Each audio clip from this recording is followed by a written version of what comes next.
All right, sorry about that, everybody. I'm thrilled to be here and covering the topic of supercharging communities with advocates. We have 8 tips that I'm going to share with you over this next 20 minutes or so.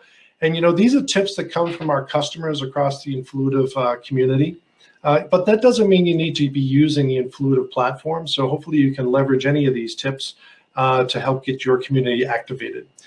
So let's get right into it. I think first I want to set the stage here. I think it's important to give just a quick one-slide overview of who Influitive is. We were founded 10 years ago. We were advocates, marketing pioneers. We've developed a SaaS platform that allows customers and many of the leading brands across the world to engage with their top advocates, to generate referrals, references, reviews, case studies, whatever it may be that's important to you. So we work with 8 of the 10 largest global software companies out there in the world, and many companies of all sizes that we work with. As I said, we pioneered this space, and over this time, we've generated more than 100 million acts of advocacy. And that could be anything from more than 40 different types of measurable acts that our program managers can manage and customize. And that could be user reviews, referrals, references, product feedback, doing speaking opportunities at events like this. So your program managers are able to dial the knobs and change what those values are so that you can get an immediate ROI for the program that is Influitive powered. And so over the course of our time, we've generated more than $1 billion of ROI value for our customers. So I want to get into a couple of trends before we get into the tips. First is, we believe that the worlds of advocacy and community are coming together. They have been for some time, but I think more so now in this COVID era. And I think the reason that that's happening is kind of reflective in, we just published soon to publish a report on the state of customer marketing. And in that report, we asked a number of questions. 74% of customers that are respondents of this survey, and there were more than 200 people that did participate in this survey, have a customer advocacy program. 72% also have an online community for customers. So we asked them, are you managing them separately or are you managing them together? 44% are saying that they are managing those different communities and programs together.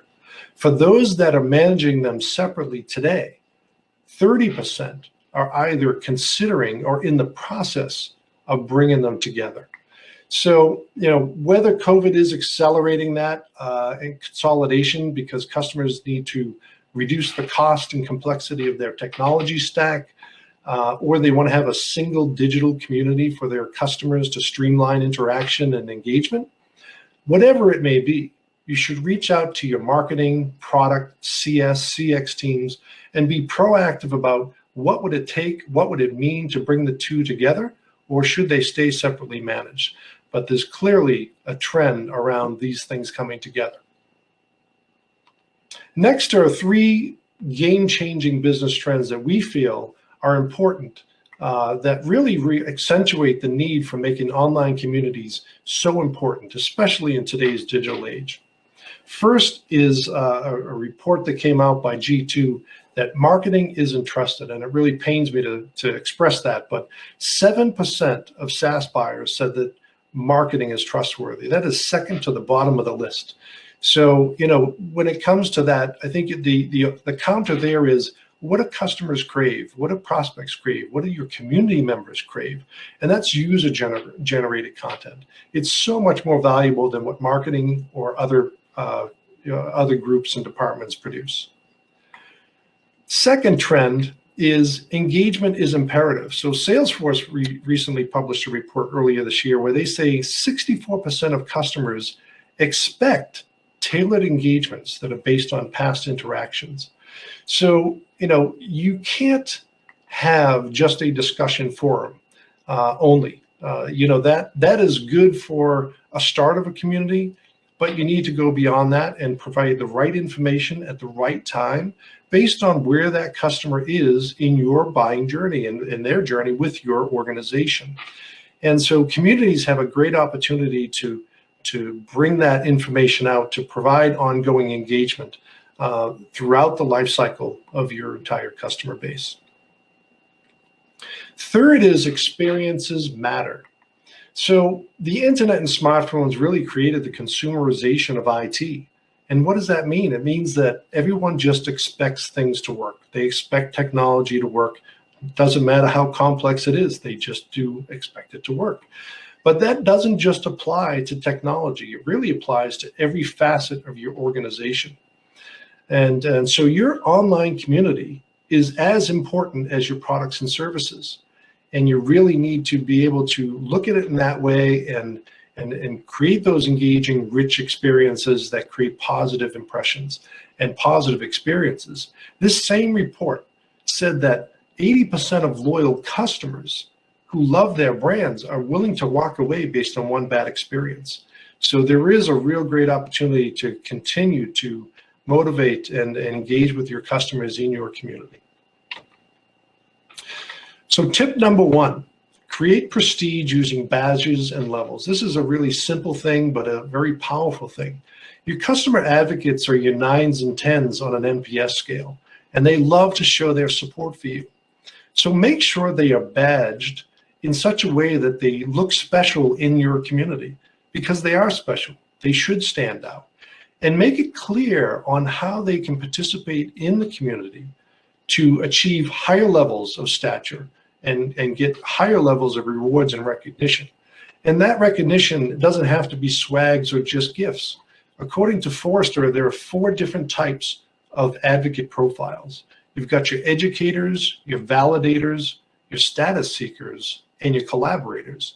Think about ways that you can generate incentives and rewards around each of those personas and build out a program that drives them to want to be active participants in trying to jump up to different levels in your community. Tip number 2 is reward advocates for recruiting new customers. So as a marketer, you understand that there's customer acquisition costs, there's cost per leads, there's customer lifetime value. All of those values are important and very key metrics from a marketing perspective. But what's the value of an engaged customer in your community, immersed in your brand and immersed in the content around it?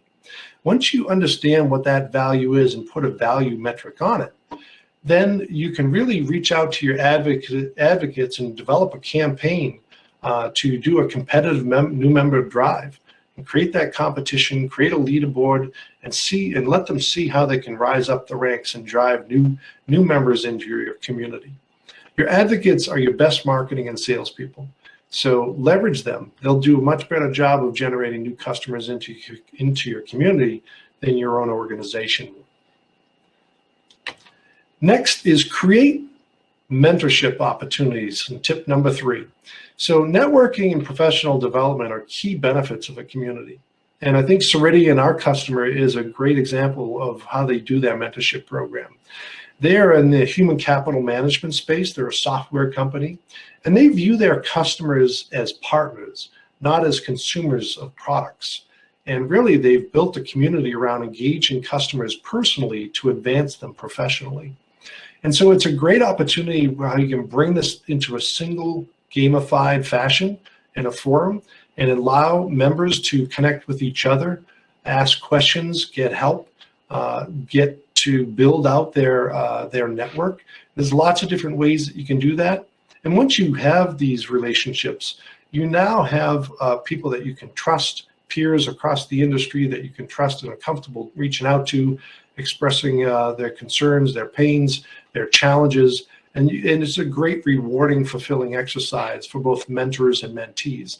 And it's an opportunity that you can do within your community, not only just with advocates, but you can also do it with employees as well. Tip number 4 is spark product innovation.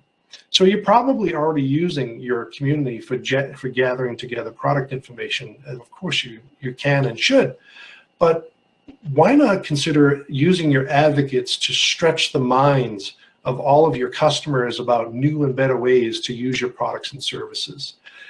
They are great people to spark ideas around new use cases, edge cases, uncharted roadmaps. And so, within our own Influitive community, we have a discussion forum, and this new product idea category is our most popular feature, and 75% of our product roadmap is driven by that product discussion forum. So think about gamifying that experience, and not only awarding points and rewards around submitting a new product idea, but if that product idea becomes productized within your product and customers start adopting it, that would allow your advocates and customers to reach newer levels. And so think about ways that you can do that. Tip number 5 is award bounties for best answers.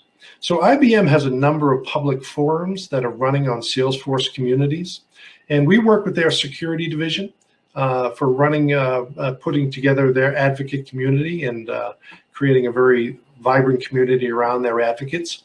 But the team that we're working with was tasked to figure out ways to engage in the public forums and get advocates into those public forums to spark asking questions, getting answers, and most importantly, to get the best answers. So they developed a bounty program where they have the flexibility to award whatever bounty they want for the best answer, and the program manager leads that. And so by doing that, it allows our product and the communities to be tied together using our API. And when that happens, advocates that are actively participating in the public forums automatically get points for their participation, for their best answers, without having to lift a finger, without having to go in and back into the Advocate Hub and getting those points, or without even the admin to be able to have to, it's all automated. And so they're getting the points by doing things outside of the Advocate Community Hub in public forums. That's beneficial. It reduces support tickets, creates richer, better content. At the same time, if a non-member creates a best answer in some of these public forums, they are nominated to become an advocate and take part in the new advocate community that IBM's security division runs. And if they join, any of the points that they've earned over time in those public forums are retroactively awarded, and they can use them towards whatever points they want. Tip number 6 is have SMEs, subject matter experts, host Ask Me Anything sessions. So this is an opportunity to take your questions and answers to the next level. AMA sessions can really boost engagement and promote transparency for your audience and with your brand. One of our customers, Viewpoint, is a software construction company, and they have a lot of success scheduling AMA sessions with a variety of different subject matter experts.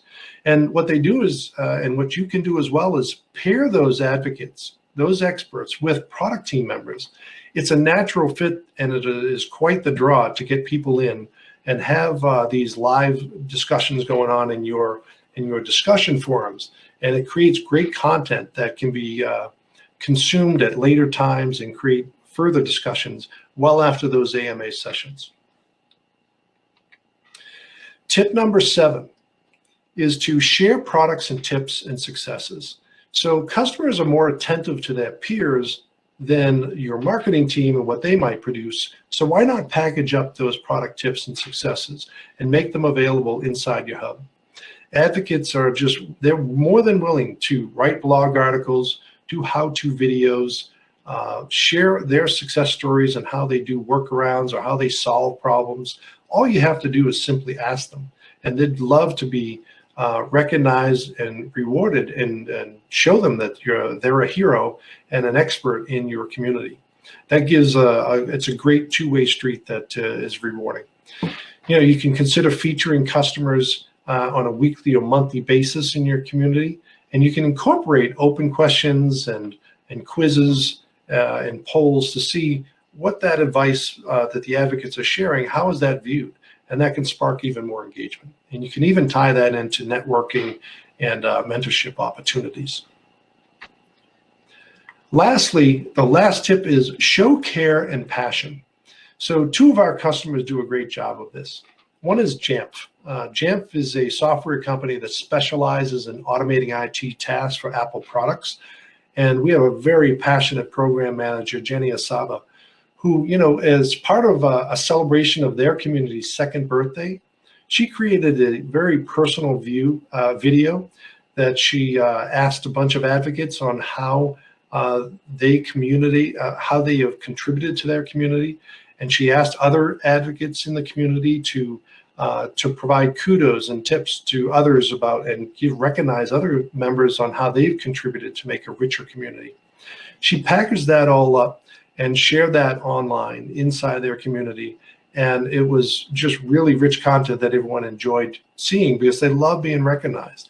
And they really appreciated that Jenny went that extra step to show how much she cared and how much the company cared as well about the members of the community. The second example is with user testing, another customer of ours. And Lauren Turner, she dedicates about 10 to 15% of her community activities around getting personal with the members by asking them questions about their birthday, their favorite TV shows, their favorite articles and hobbies, taking quizzes, anything to create a connection and a tighter connection with your members and show that it's a more personal relationship. We're not just here trying to extract things from you. We care about you. We want to understand and celebrate your participation in that community. And at the end of the month, she compiles all that up into what she calls a kudos announcement, shares that out with the community members. And again, it's a very popular item that people have. So, those are my tips. I want to let you know that, there's more tips that you can get by joining and visiting the Influitive booth.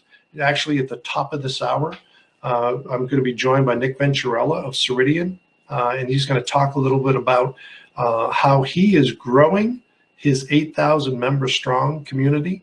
And then tomorrow we're going to be meeting with Andy McCarl and having a fireside chat with him, talking more about the bounty program that he set up on how he integrates his advocate community and Salesforce communities. So with that, I'm going to pause and send it back to Valentia.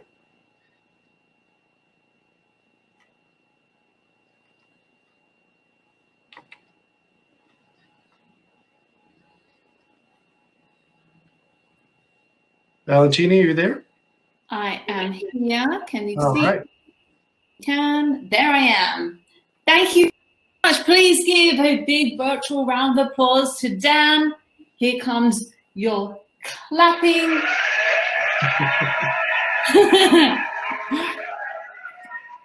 Such a great topic of conversation. All right, we have got a few minutes to take a few questions. So if you have any questions, please drop them in the chat and we'll get through as many as we can while we can. So let's have a look. Any questions from anyone? Or has Dan answered all of your questions? Let's see. Now, while we wait for the questions, Dan, if people want to get in touch with you, how can they do that? My email address is dan.cote, that's C-O-T-E, @influitive.com, or you can direct message me on Twitter at Dan Cote. Perfect. I'll put those into the chat. Aha, we have a question from Oliver. Dan, have you used gamification to identify any solid community success stories? Gamification to generate success stories. Yeah, I think that what we've done ourselves is we have a service called Upshot, which is user-generated first-person narrative success stories, and we ask people to nominate members of the community that they'd like to have those stories written. They award points. We award points for making nominations. And if people make it through that nomination and they actually get those stories written and published, they get even more points associated with that.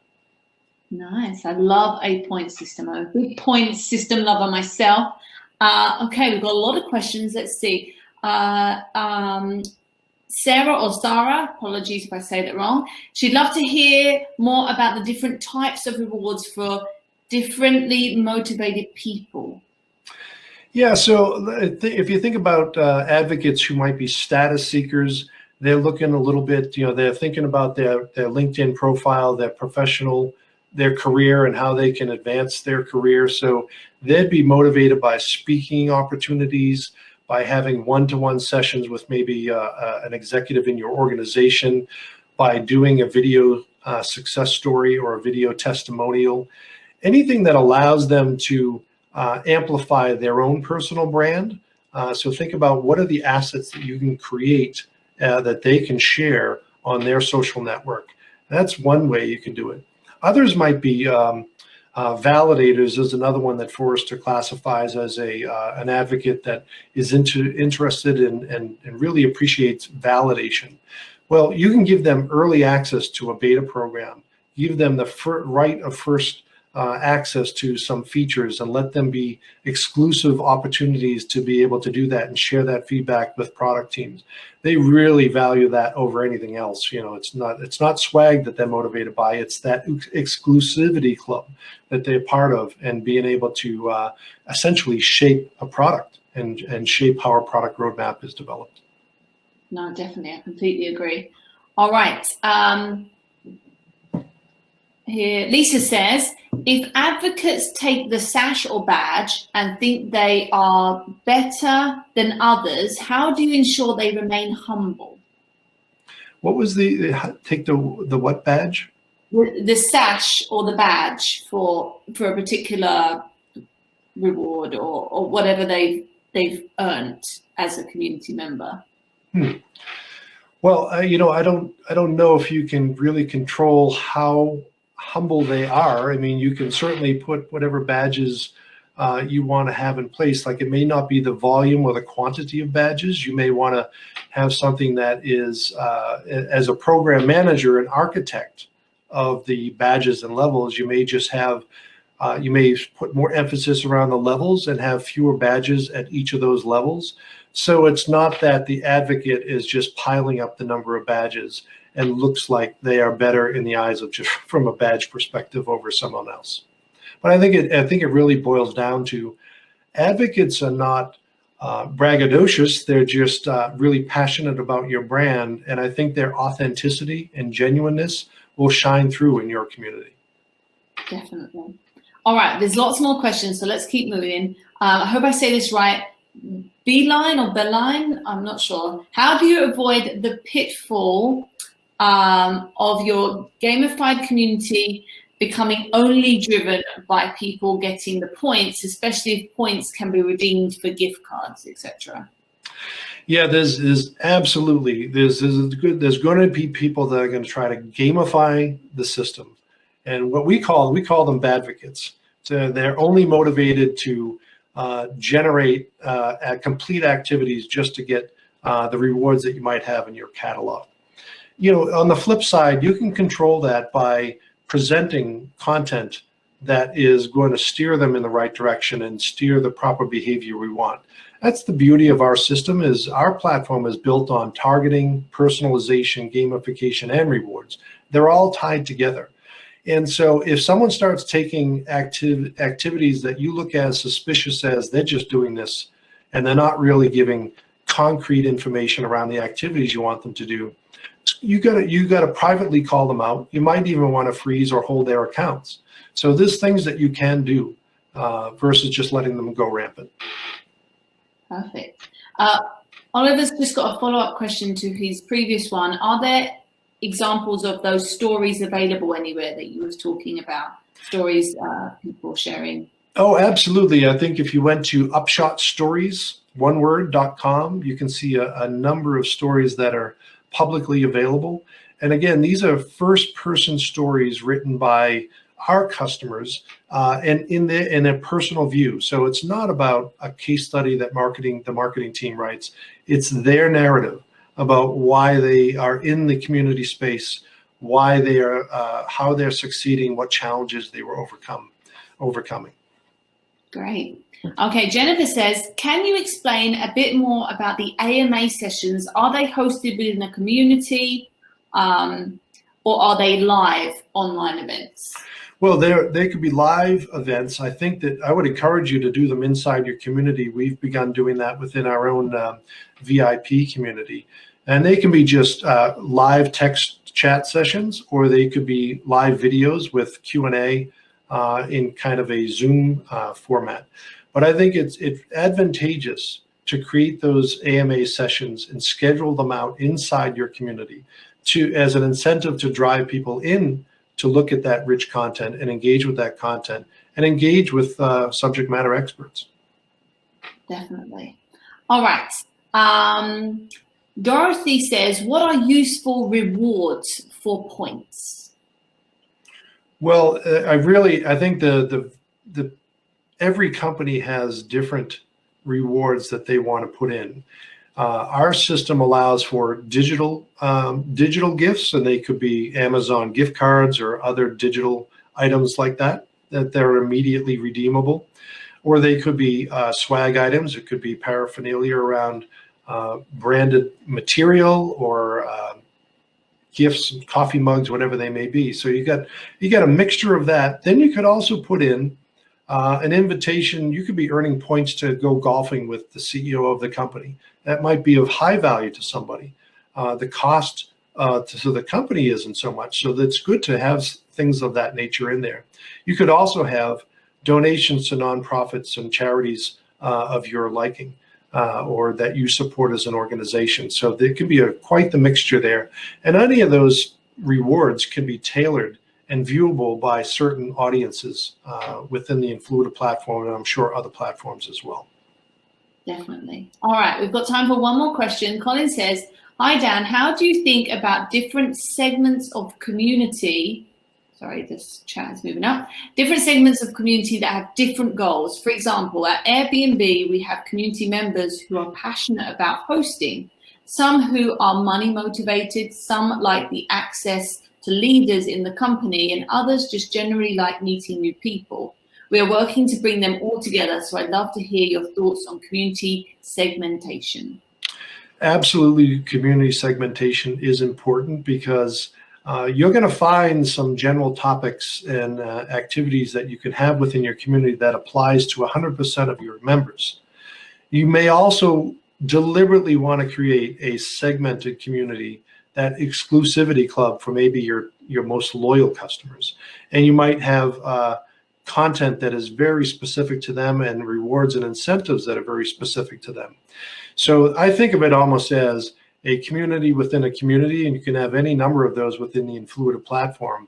And that's the beauty of having that segmentation. I think it's really important to do so, unless you feel as though as an organization that you want to engage with everybody, and you want to, and the goal is just to try to get as much peer networking as possible to create a rich, rewarding digital environment for your customer base.